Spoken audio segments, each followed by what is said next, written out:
Malam. Selamat malam. Sementara rekan-rekan Toastmaster duduk berkumpul di ruangan ini dan para tamu sudah bisa mulai mengerti bagaimana Toastmaster itu sebenarnya, saya ingin menyampaikan satu materi. Saya sangat tertarik dengan materi yang disampaikan oleh Bapak Hendra Sucitra. Oh, Toastmaster Hendra Sucitra.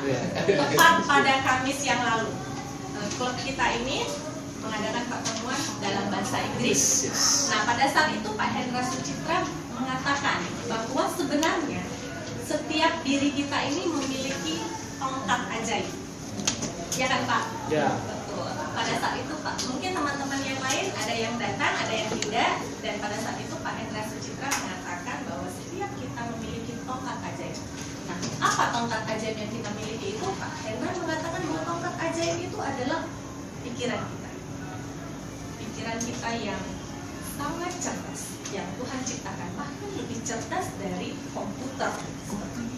Nah, di sini saya ingin menjelaskan sedikit bagaimana caranya kita menggunakan tongkat ajaib yang kita punya itu. Bagaimana tekniknya, bagaimana caranya agar kita bisa memanfaatkan dengan maksimal pikiran yang kita punya. Karena memang seharusnya pada saat kita ingin berubah, kita memerlukan satu sumber daya. Salah satu sumber dayanya adalah kreativitas. Dan beberapa dari kita terkadang tidak memiliki strategi yang elegan bagaimana menimbulkan kreativitas itu. Ini karena kadangkala kita membunuh sendiri ide-ide awal yang muncul dari pikiran kita. Belum dibiarkan, belum dikembangkan, tapi sudah kita bunuh. Ibarat bunga, dia layu sebelum berkembang. Karena apa? Pikiran kritis kita ini muncul gitu. Nah, dilakukanlah model terhadap Walt Disney. Teman-teman mungkin kenal siapa Walt Disney? Dia bikin produser film, kemudian ada restorannya yang terkenal di Orlando. Mungkin teman-teman tahu seperti apa restorannya yang sangat mewah itu di Orlando. Kemudian di model lah pikiran si Walt Disney ini. Kenapa si Walt Disney ini bisa begitu kreatif?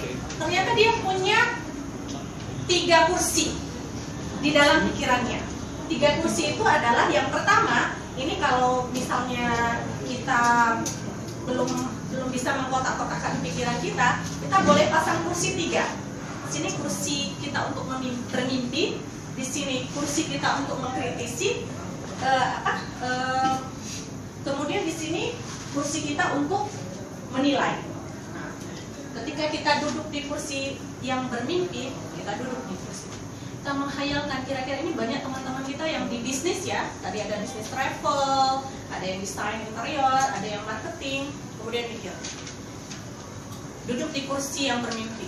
Saya ingin menjadi pengusaha travel yang sukses, bisa menjual ratusan tiket dalam 1 bulan, bisa mendapatkan distributor yang banyak dalam 1 hari, ya kan Mas Denny?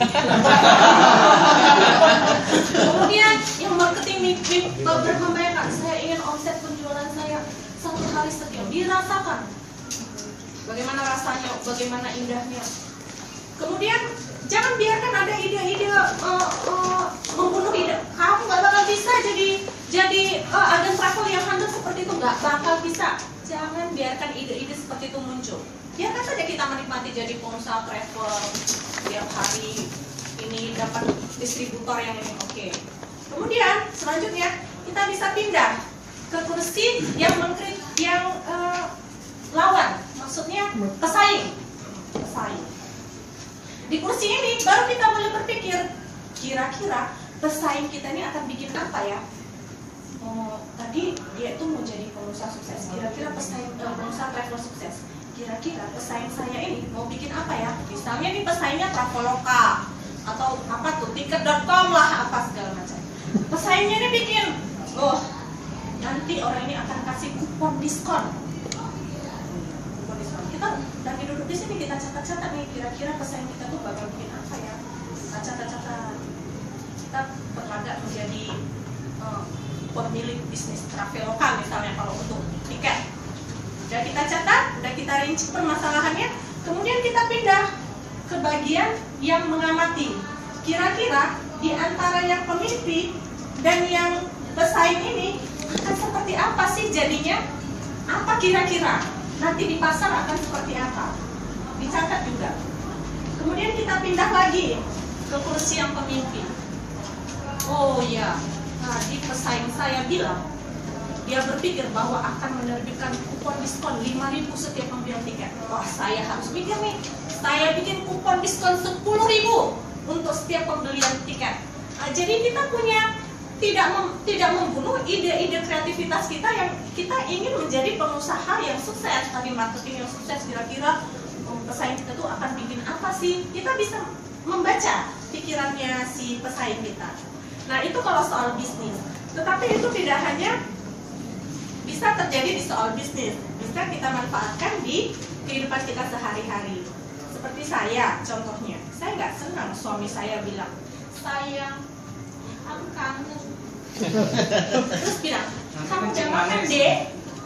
Ngapain nanya udah makan apa belum? Memangnya saya idiot? Kalau lapar ya saya pasti makan lah. Gimana nanya-nanya udah makan belum? Akhirnya saya memakai teori tadi itu. Saya duduk di kursi suami saya.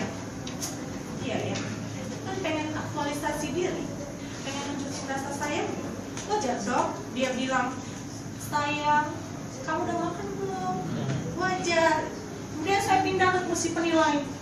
Kamu tuh ya, perempuan, banyak tau gak sih perempuan lain yang pengen ditanyain sama suaminya, sayang, kamu udah makan belum? Ini kamu ditanyain malah keberatan.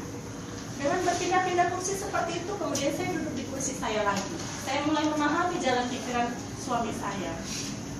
Benar juga ya suami saya. Saya harusnya bersyukur. Ada yang bilang sayang, ada yang nanyain makanan, udah makan belum, lagi di mana. Sementara banyak istri-istri lain yang nggak ditanyain seperti itu sama suaminya. Sehingga dengan pakai metode strateginya Walt Disney tadi, saya bisa mengendalikan pikiran saya bisa menerima perilaku suami saya yang selalu berkata, sayang, kamu udah makan belum? Demikian materinya saya